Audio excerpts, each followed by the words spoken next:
What is up, fam? Dr. Dale here with Black Men and White Coats, and today is PreMed Monday. Super excited. Happy Monday. Wake up on Mondays excited, ready to go out there, conquer the world, go out there and make an impact, a positive impact for the world, and be excited about Mondays. Don't wake up sad. Don't wake up upset. Be excited about Mondays because that means you got the whole week ahead of you to get stuff done. So again, this is PreMed Mondays. Check us out at www.premedmondays.com. We have a PreMed mastermind group that meets on Monday evenings, and I send you a weekly coaching video every week for 52 weeks, all right? So I'm taking questions now. So I've got a question from one of our pre-meds in our PreMed Mondays group. His name is Andrew Peck, and Andrew is a phenomenal pre-med. If there's any med school folks listening, any med school deans listening, you guys go ahead and definitely make sure you, I don't know how you're going to reach Andrew. He's on diversemedicine.com, or reach out to me and I'll connect you with Andrew. But Andrew's the type of kid that you want in your med school, all right? So Andrew's question is... Hello, everybody. My name is Andrew Peck. I'm a pre-medical student living in Brooklyn, New York, and I'm applying to medical school this cycle. The question that I have for the group and for Dr. Dale specifically is, what can you do while waiting to hear back from medical schools? What are some of the tips that you have to make the most out of the time before you get your final decision? Thank you again. So Andrew's question might be talking more about being productive in terms of getting into medical school. But Andrew, I'm not going to answer it like that. Andrew, you know me well enough now to understand that I'm not getting you guys into medical school. In PreMed Mondays, in our coaching program, you know that getting you guys into medical school is not our number one goal. You know that by now, right? Our number one goal is to develop you all as leaders. Yeah, we help with the med school stuff, and we've been doing that for years. Okay, I don't even consider that the more challenging part. I consider the leadership the more challenging part. So things you can be doing, things you can be doing as you're waiting to hear back from medical schools are things that focus on personal growth still. So, of course, do all the things you have to do. I'm not saying don't do the things that are going to make you a stronger applicant or a stronger candidate. So do all those things. Keep on doing your research. Keep on doing your shadowing. If you can get a publication, go out there and get a publication. Write in the journal. Do things to straighten yourself as an applicant, a candidate for medical school. But more importantly, use this time for introspection. Use this time to evaluate how you did. So if you're waiting to hear back from medical school, maybe use this time to take inventory of your application season. How did I do this application season? What things did I do? What could I have done better? How focused was I on just the application, which is a mistake, right? Some people say, all I'm gonna do is focus on only the application, and that's all they think about, or so it becomes like an idol to them, and they forget about the growth. So use some of this time to take inventory. How have I been growing as Andrew? How have I been doing personally, okay? What books have I read over the past year? Have I read anything that's actually going to help me grow and develop as a human being? Not as a doctor, but as a human being. You'll get the doctor stuff. They're going to teach you all that stuff when you get to medical school, right? But the best doctors are people who have something deeper than the white coat, right? It's deep in them. They've created that foundation. So what we focus on in PreMed Mondays is trying to make sure you all have that foundation. And you'll notice, Andrew, we've been having some real deep conversations in the group here the past few weeks, and so you all, hopefully you're able to understand, hopefully you're able to see how your foundation is being built, because I can see it in you all. So if I were you, while I'm waiting to hear back from the schools, I would definitely do all the things I got to do, right? I would do all those things. But more importantly, I would say, and here's a very practical step, I'll say, what leadership book can I get and read over the next month? That's what I would do. What leadership book can I get and read over the next month? And people might not get this, and it might just, maybe only the leaders get it, right? I don't know. Maybe it's only the people who have that leadership itch who understand this, right? But the technical skills of being a doctor, the intellectual aspects of being a doctor, all that stuff is fine and great, and that will help you be a good doctor. But if you want to be a great doctor, you need to know who you are.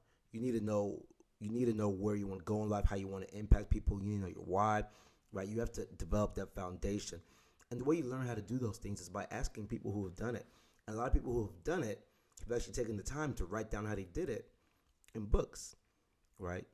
And so a lot of leadership books out there, something that I would recommend is also getting some communication books. And Andrew, you're a phenomenal communicator, actually. But in general, just get some communication books. I read a lot of communication books, or at least I used to. I kind of go back and forth in what I'm reading. But when I used to read those communication books, they helped me tremendously be able to communicate and be more effective with people. All this stuff you guys see, Black Men in White Coats, the documentary, all the books I write, the coaching programs, all the courses I do, all that stuff that you guys see is facilitated. It's made so much easier because I've taken the time to learn how to communicate with people. And doesn't mean that I speak properly all the time, which, because you know me, I don't. I say a lot of go back and listen to this podcast. I do all sorts of stuff, right? But that doesn't matter, right? It's the content, it's the heart. Those are the things that matter with communication. So those are the types of things that I would do while waiting. I would work on personal development. I would work on personal growth. That's what I would do, because I know that that's building a foundation that can't be taken away from me. While you're doing that stuff, still, maybe go out there and see if you can get something published in a journal. It doesn't have to be I'm not talking about like a scientific research journal. And you can talk to people in the PreMed Mondays group, like somebody like Milan, right, who's always writing. Ask him how he does it. So go publish something in one of these journals or magazines or something like that, and you can add that to your application if you want your application to look better. Which I understand that you all do. You all want to be able to update the medical schools and say, hey, look, here's what I've done. And part of the reason why I'm not giving you all those details is because we talk about this during the PreMed Mondays group, and I know you get that from our PreMed masterminds that we have on Monday evenings.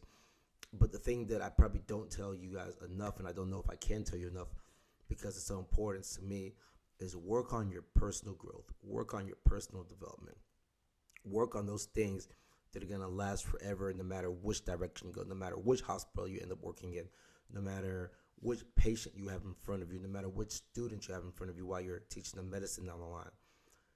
Leadership development, personal growth. Those things matter forever, right? I typically don't recommend, whatever, I'll do it. I was going to say I don't want to recommend specific books, but there's a book that I really enjoyed by John Maxwell. Full disclosure, I trained to be a certified John Maxwell coach also, so I've gone through the John Maxwell program, which is why I do coaching and things of that sort. But there's a book I like by John Maxwell called Everyone Communicates, Few People Connect. Everyone communicates, few people connect. Great book. And the other good thing about when you're reading these books and when you're learning these things, the reason I like the communication books is because you can actually go out there and try these things. So you read something in the book about here's how you can communicate better, and the next thing you can actually go out and try these things, right? And John Maxwell's point about not just communicating but connect with people is huge. It's huge, right? So when I'm trying to really be effective in the things I do, I'm not thinking about just how do I communicate with you better. I'm thinking about how can I connect with you better? How can I connect with you on a higher level so you get me and I get you, and the things that we're doing together are meaningful to the both of us, and we both understand that mutually, right? That's connection. That's what I would work on while waiting, Andrew. I would work on making me a better me.